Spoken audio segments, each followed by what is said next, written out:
Hi everybody, it's Miss Amy and I'm here to read chapter 14 of The Indian in the Cupboard by Lynne Reid Banks to you. I tried to upload videos yesterday and let me tell you, it was not letting me. And today I've been doing homework all day. So it's late times two. Anyways, we're going to try it again. When we left in chapter 13, it was a real messy day at school with Omri and Patrick, Little Bear and Boone. And they went home and they made up, which made Miss Amy very happy. And so let's go into chapter 14 called The Missing Key. Omri's brothers were already sitting at the tea table when the two boys rushed in. "Hi, what's for tea?" Omri said automatically. Gillen and Adil didn't answer. Adil had a funny smirk on his face. Omri hardly noticed. "Let's make a sandwich and eat it upstairs," he suggested to Patrick. They slapped some peanut butter on bread and poured mugs of milk and hurried upstairs to Omri's room, whispering all the way. "How long does it take?" "Only a few minutes." "Can I see her?" "Wait till we get upstairs." Omri opened the door and stopped dead. The white medicine cupboard was gone. "Where is it?" gasped Patrick. Omri didn't say a word. He turned, rushed downstairs again with Patrick behind him. "Okay, where have you hidden it?" he shouted as soon as he burst into the kitchen. "I don't know what you're referring to," said Adil loftily. "Yes, you do. You've taken my cupboard. And supposing I did, it was only to teach you a lesson. You're always taking my things and hiding them. Now you'll see how funny it isn't." "When did I last take anything of yours? Tell me one thing in the last month." "My football shorts," said Adil promptly. I remember them talking about this earlier in the book.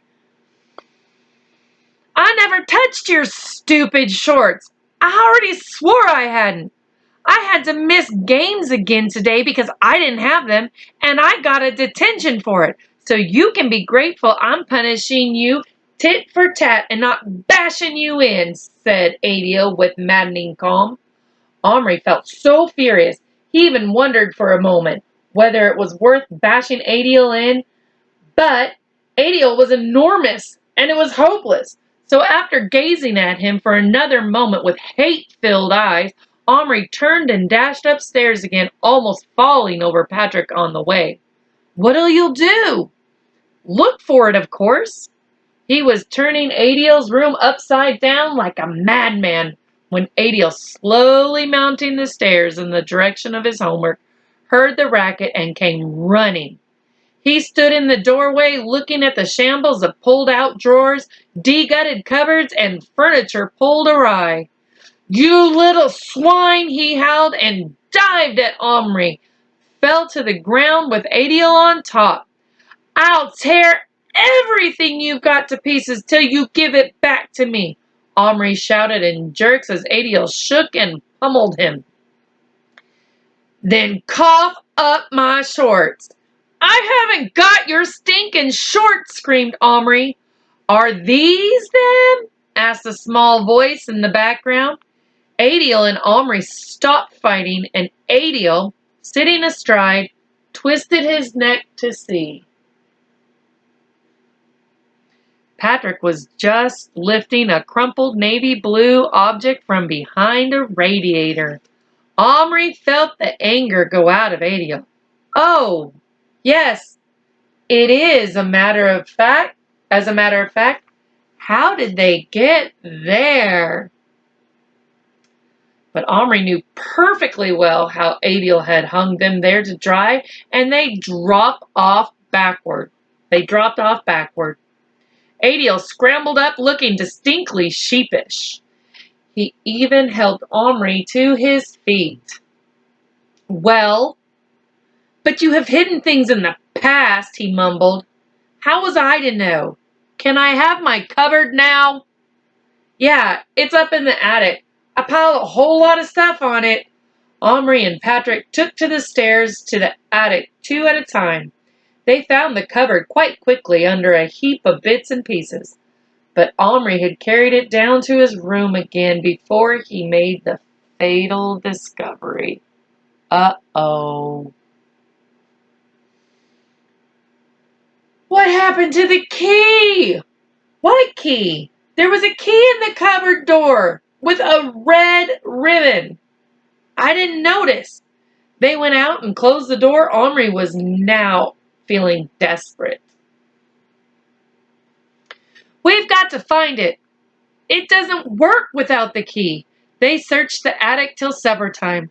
Never had Omri so clearly seen the point of all his mother's urgings to keep everything in its proper place.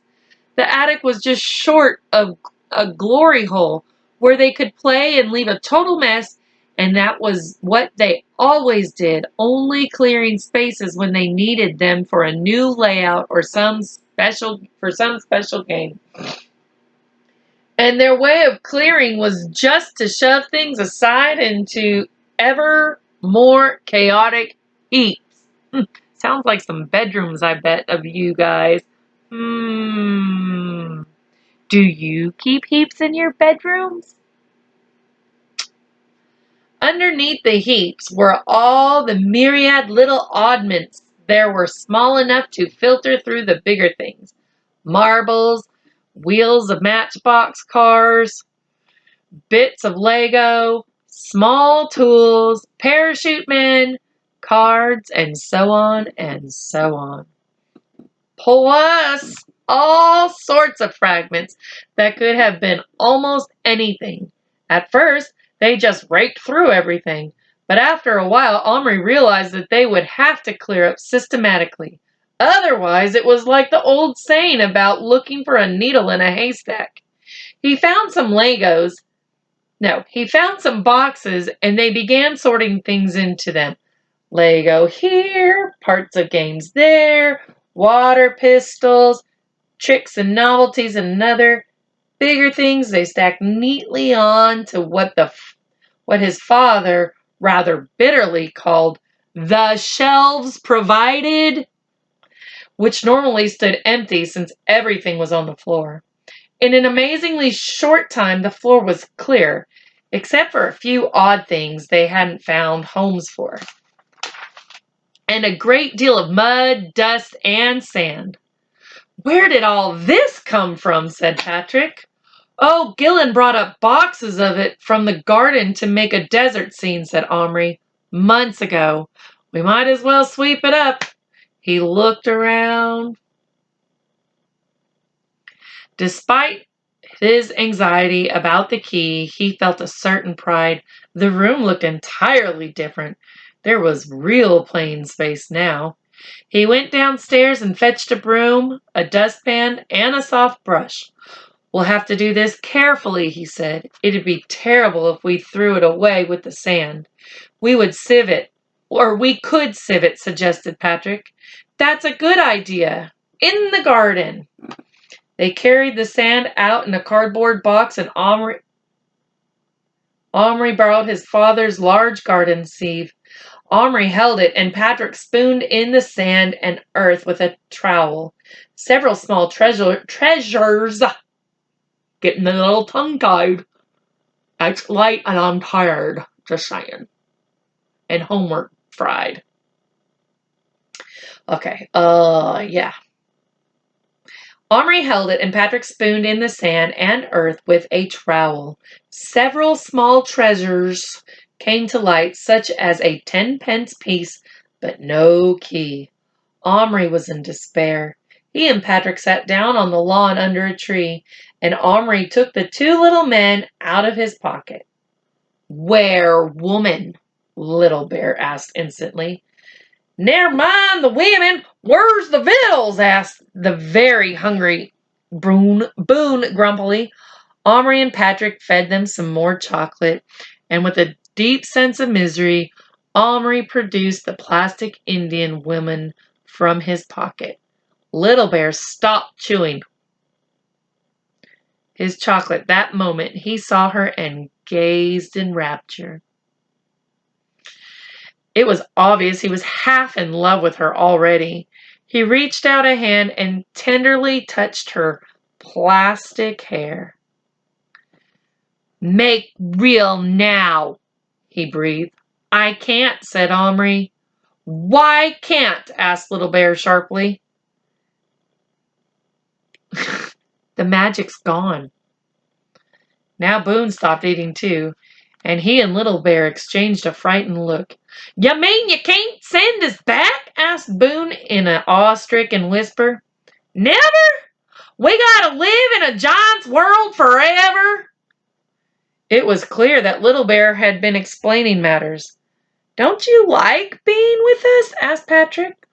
"Well, I wouldn't want to hurt your feelings none," said Boone, "but just think how you'd feel if I was as big to you as you are to me." "Little Bear?" asked Omri.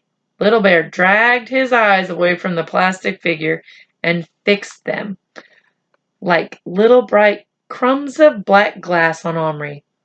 "Omri, good," he pronounced at last.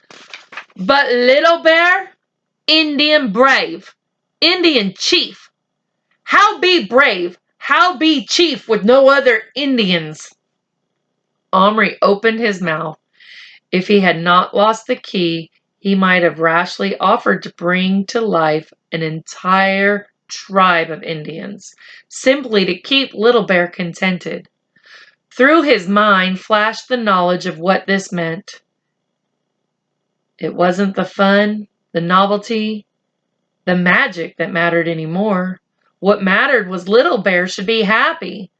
For that, he would take on almost anything. They all sat quietly on the lawn. There seemed nothing more to say. A movement near the back of the house caught Omri's eye. It was his mother coming out to hang up some wet clothes. He thought she moved as if she were tired and fed up. She stood for a moment on the back balcony, looking at the sky. Then she sighed and began pegging the clothes onto the line.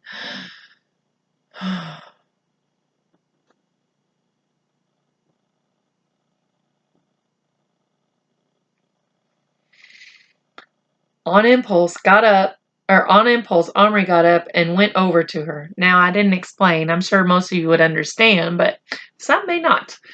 Not everybody has a washer and a dryer.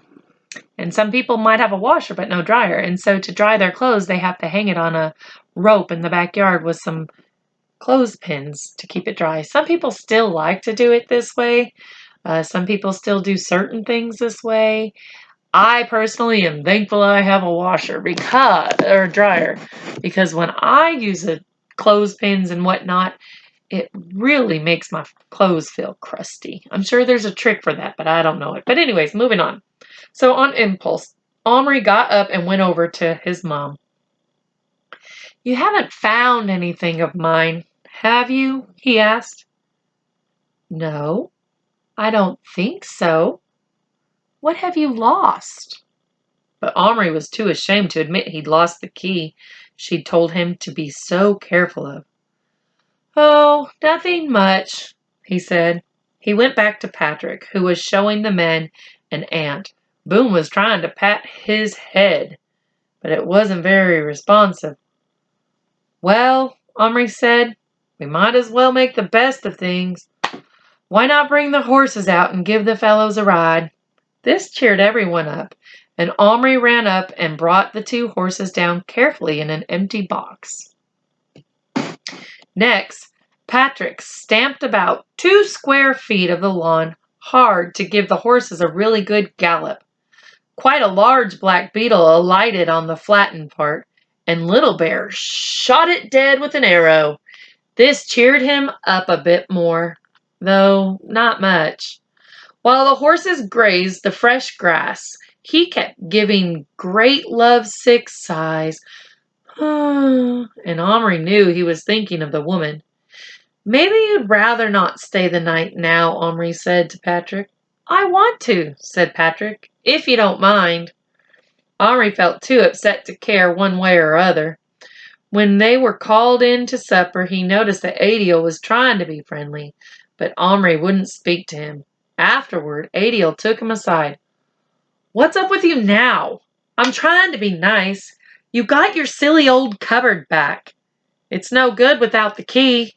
Well, I'm sorry. It must have dropped on the way up to the attic. On the way up to the attic. Omri hadn't thought of that. Will you help me find it? He asked eagerly. Please. It's terribly important. Oh, all right then. And there the boys are talking.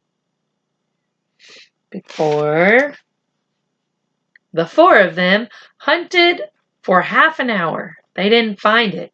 After that, Gillian and Adil had to go out for some function at school, so Patrick and Omri had the television to themselves. They took out the two men and explained this new magic. And then they all watched together. First came a film about animals, which absolutely transfixed both the little men. Then a Western came on. Omri thought they ought to switch it off, but Boone in particular set up such a hullabaloo that eventually Omri said, "Oh, all right, just for 10 minutes then." Little Bear was seated cross-legged on Omri's knee, while Boone, who had somehow gravitated back to Patrick, preferred to stand in his breast pocket, leaning his elbows along the pocket, with his hat on the back of his head, chewing a lump of tobacco he had on him. Patrick, who'd heard something of Cowboy's habit, said, "Don't you dare spit. There are no spittoons here, you know." "Let me listen to 'em talk, will you?" said Boone. "I just can't get over how they talk."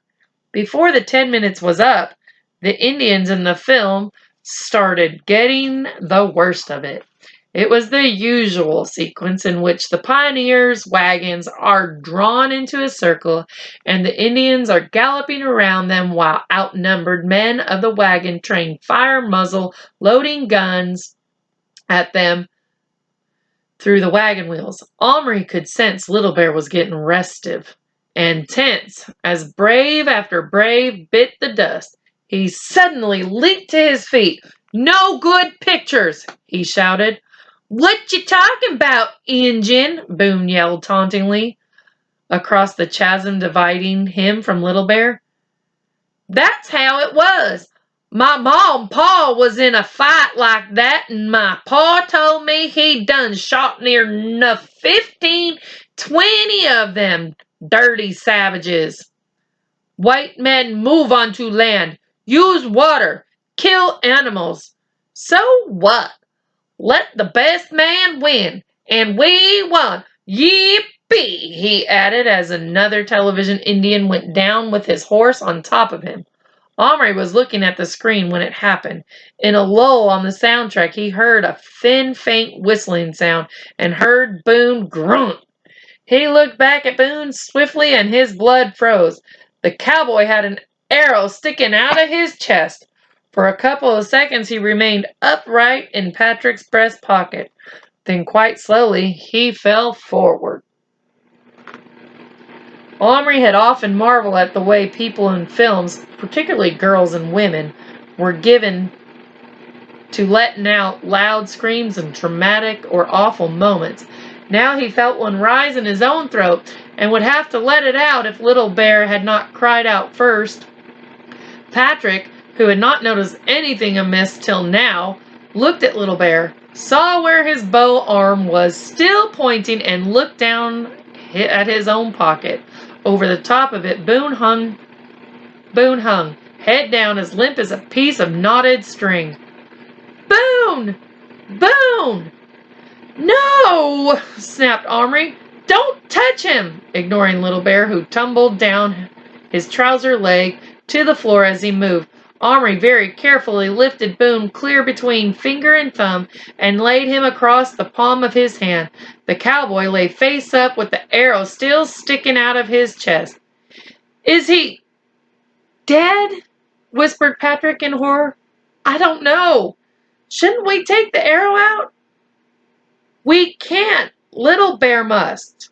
With infinite care and slowness, Omri laid his hand on the carpet. Boone lay perfectly still. With such a tiny body, it was impossible to be sure whether the arrow was stuck in where his heart was or a little higher up toward his shoulder. The arrow shaft was so fine you could only make it out by the minute cluster of feathers. Little Bear, come here! Omri's voice was steely, a voice Mr. Johnson himself might have envied. It commanded obedience. Little Bear, scrambling to his feet after his fall, walked unsteadily to Omri's hand. Get up here and see if you've killed him. Without a word, Little Bear climbed onto the edge of Omri's hand and knelt down beside prostrate Boone. He laid his ear against his chest, just below the arrow. He listened, then straightened up, but without looking at either of the boys. Not killed, he said sullenly. Omri felt his breath go out in relief. Take the arrow out, carefully. If he dies now, it'll be doubly your fault. Little Bear put one hand on Boone's chest, with his fingers on either side of the arrow, and with the other took hold of the shaft where it went into Boone's body. Blood come. Needs stop up hole. Omri's mother kept boxes of tissues in every room, mainly so nobody would have an excuse to sit sniffling. Patrick jumped up and brought this, tearing off a tiny corner and rolling it into a wad no bigger than a pinhead. Now it's got germs on it from your hand, said Omri. Where's the disinfectant? In the bathroom cupboard. Don't let my mom see ya. Don't let my mum see you. While Patrick was gone, Omri sat motionless and silent with his eyes fixed on Little Bear, still poised to pull out the arrow. After a very long minute, the Indian muttered something. Omri bent his head low. What? Little Bear's sorry. Omri straightened up, his heart cold and untouched. You'll be a lot sorrier if you don't save him, was all he said. Was all he said. Okay, Miss Amy. Patrick raced back with the bottle of Listerine. He poured a drop into the lid and dipped the little ball of tissue into it. Then he held the cap close to Little Bear. I cannot even imagine what that would feel like in a hole. I know I had a softball accident about maybe 4 or 5 years ago where I was running from second to third base and my legs gave out and I just chopped up the whole side of my leg. It was skinned brutally. And so the only thing there to clean it up was rubbing alcohol. And it was insistent that I clean it right then and there because we were in a tournament. And so rubbing alcohol was poured all over my leg and it was the most stinging pain I've ever been in. And yes, I cried. I had to walk away because some of my students happened to be there. And I was so embarrassed that it hurt. And I didn't want my students to ever have fear about an injury getting cleaned out. It was awful. Oh, it was awful. So I can't even imagine dipping a tissue into Listerine to plug up a hole from an arrow. But anyways, moving on. Go on, Omri ordered. Pull it out. Little Bear seemed to brace himself. Then he began to tremble. Little Bear not do. Little Bear not doctor. Get doctor back. He know. Make wound good. We can't, said Omri shortly. The magic's gone. You must do it. Do it now. Now, Little Bear. Again, the Indian stiffened, closing his hand tightly around the arrow. Slowly and steadily, he drew it out and threw it aside. Then, as the blood welled out over Boone's checkered shirt, Little Bear swiftly squeezed the liquid out of the ball of the tissue and pressed it against the wound. Ugh. Use your knife now. Cut the dirty shirt away. Without hesitating, Little Bear obeyed.